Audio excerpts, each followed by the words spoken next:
Rekha kitchen. இன்றைக்கி நம்ம கிச்சனில் பார்த்திங்கன்னா சூப்பரான டேஸ்ட்டில் பன்னீர் கிரேவி நம்ம வீட்டிலையே எப்படி பண்ணுறதுங்கிறத அந்த வீடியோவில் பார்க்க போகிறோம். இது வந்து இட்லி, தோசை, சப்பாத்தி எல்லாத்துக்கூடையும் சேர்த்து சாப்பிட்றதுக்கு செம்ம காம்பினேஷனாக இருக்கும். நீங்கள் ரொம்ப காசு கொடுத்து ஹோட்டலில் வாங்கி சாப்பிட்றத விட வீட்டில் இது மாதிரி செஞ்சு கொடுத்தீங்கன்னா ரொம்ப உடம்புக்கு ரொம்ப நல்லது. வாங்க இந்த கிரேவி எப்படி செய்கிறதுங்கிறத நம்ம வீடியோக்குள்ளே போய் பார்க்கலாம்.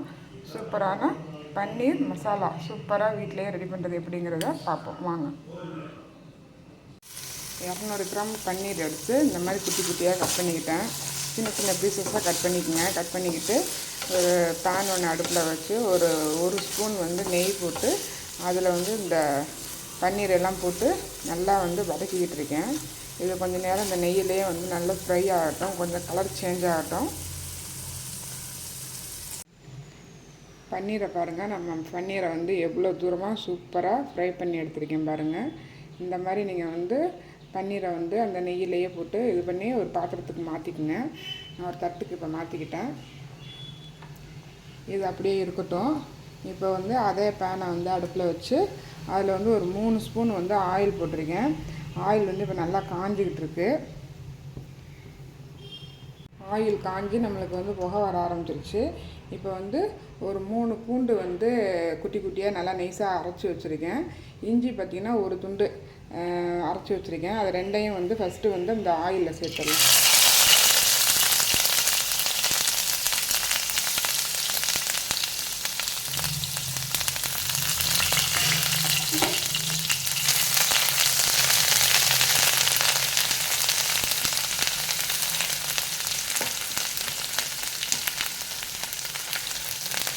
நல்லா இது ரெண்டையும் நல்லா ஆயிலில் வந்து நல்லா வதக்கி விட்டதுக்கப்புறம் பார்த்திங்கன்னா ஒரு 1.5 வெங்காயம், பெரிய வெங்காயம் அரைச்சி வச்சுருக்கேன்.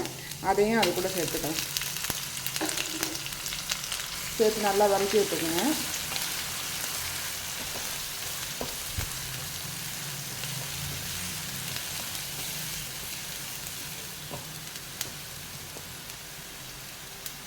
வெங்காயம் வதங்கிக்கிட்டு இருக்கும்போது தக்காளி, அரைச்ச தக்காளியும் சேர்த்துக்கலாம். சின்ன சின்ன தக்காளியாக 2 தக்காளி நான் அரைச்சி வச்சுருக்கேன். அதையும் அது கூட சேர்த்துக்கலாம். சேர்த்து நல்லா வந்து 3ஐயும் சேர்த்து நல்லா மிக்ஸ் பண்ணிக்கலாம். மிக்ஸ் பண்ணிக்கிட்டு நல்லா வதங்கட்டும். இப்போ நல்லா அப்படியே பச்சை ஸ்மெல்லாம் போகிற அளவுக்கு நல்லா வதங்கட்டும். நல்லா நம்மளுக்கு வந்து வதங்கிக்கிட்டு இருக்குது. இந்த டைமில் இதுக்கு தேவையான மசாலாலாம் நம்ம சேர்த்துக்கலாம்.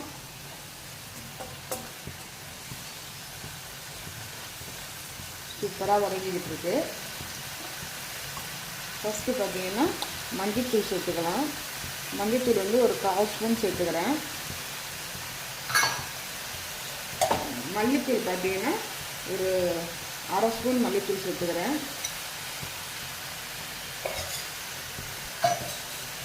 கரம் மசாலா ஒரு 1/4 ஸ்பூன் சேர்த்துக்கிறேன். மிளகாத்தூள் வந்து உங்களுக்கு காரம் எவ்வளோ வேணுமோ அதுக்கு தகுந்த மாதிரி சேர்த்துக்குங்க.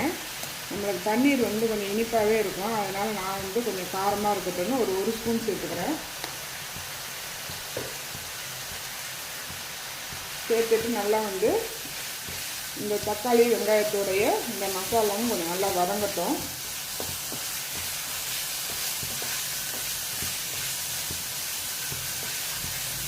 நல்லா வதக்கி விட்டுக்குங்க. பாருங்கள், நம்மளுக்கு எல்லாம் சேர்ந்து நல்லா ஒன்றுபட நல்லா வதங்கி வந்துருச்சு. இப்போ நம்ம வந்து வறுத்து வச்சுருக்கிற அந்த பன்னீரை வந்து அதை கூட சேர்த்துக்கலாம்.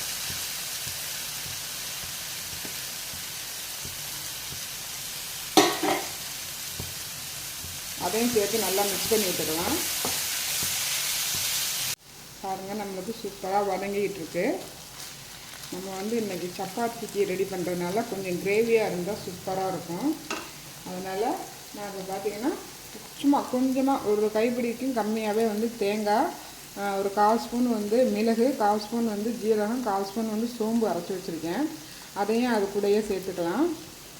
கொஞ்சம் தண்ணி போட்டு கழுவி போட்டுக்கலாம்.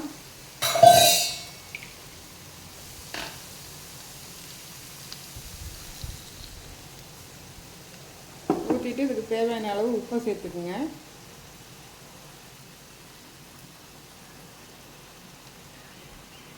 சேர்த்துக்கிட்டு நல்லா மிக்ஸ் பண்ணி விட்டுக்குங்க. இன்னும் கொஞ்சம் தண்ணி போட்டு எல்லாத்தையும் நல்லா மிக்ஸ் பண்ணி விட்டுட்டு இந்த உப்பெல்லாம் வந்து இந்த பன்னீரில் போய் நல்லா சேர்ந்து கலந்து நல்லா வரட்டும். நல்லா வந்து நல்லா அதை கொதிக்க விட்டு இந்த எண்ணெய் பிரிஞ்சு வர அளவுக்கு நல்லா கொதிக்க விட்டுக்கலாம். நம்மளுக்கு வந்து பன்னீரும் வெந்துடும், மசாலாவும் ரெடி ஆயிரும். இப்போ இது கூட கொஞ்சம் தண்ணி போட்டு நான் மூடி வச்சு நல்லா வேக வச்சுக்கிட்டு எடுத்துகிட்டு நான் காமிக்கிறேன். மசாலா எப்படி வந்திருக்குங்கிறத பார்க்கலாம். சூப்பராக எண்ணெயெல்லாம் நல்லா பிரிஞ்சு சூப்பராக வந்திருக்கு. அவங்க பார்க்குறதுக்கே எவ்வளோ சூப்பராக இருக்குது.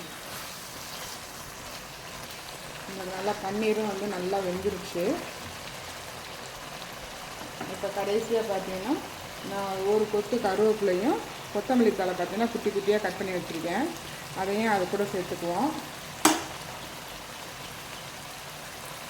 இதை சேர்த்து நல்லா பிரட்டி விட்டுக்கலாம்.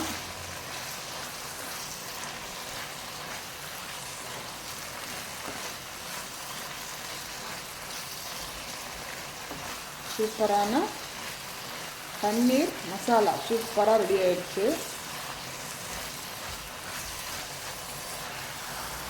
இது பார்த்திங்கன்னா தோசை, இட்லி, சப்பாத்தி எல்லாத்துக்குமே செமையாக இருக்கும். இதோட ஸ்டவ்வை ஆஃப் பண்ணிடலாம். நீங்கள் கொத்தமல்லி தழை கருவேப்பிலை போட்டுட்டு பிரட்டி விட்டுட்டு நீங்கள் ஸ்டவ்வை ஆஃப் பண்ணி அப்படியே மூடி வச்சிடலாம். பாருங்கள், பார்க்குறதுக்கே எவ்வளோ நல்லா இருக்குது பாருங்கள். நீங்களும் வீட்டில் இதே மாதிரி ட்ரை பண்ணி பாருங்கள். ட்ரை பண்ணி பார்த்துட்டு எப்படி இருந்துச்சுங்கிறத கமெண்டில் சொல்லுங்கள். உங்களுக்கு இந்த வீடியோ பிடிச்சிருந்துச்சின்னா லைக் பண்ணுங்கள், ஷேர் பண்ணுங்கள், சப்ஸ்கிரைப் பண்ணிக்கோங்க. Thank you for watching.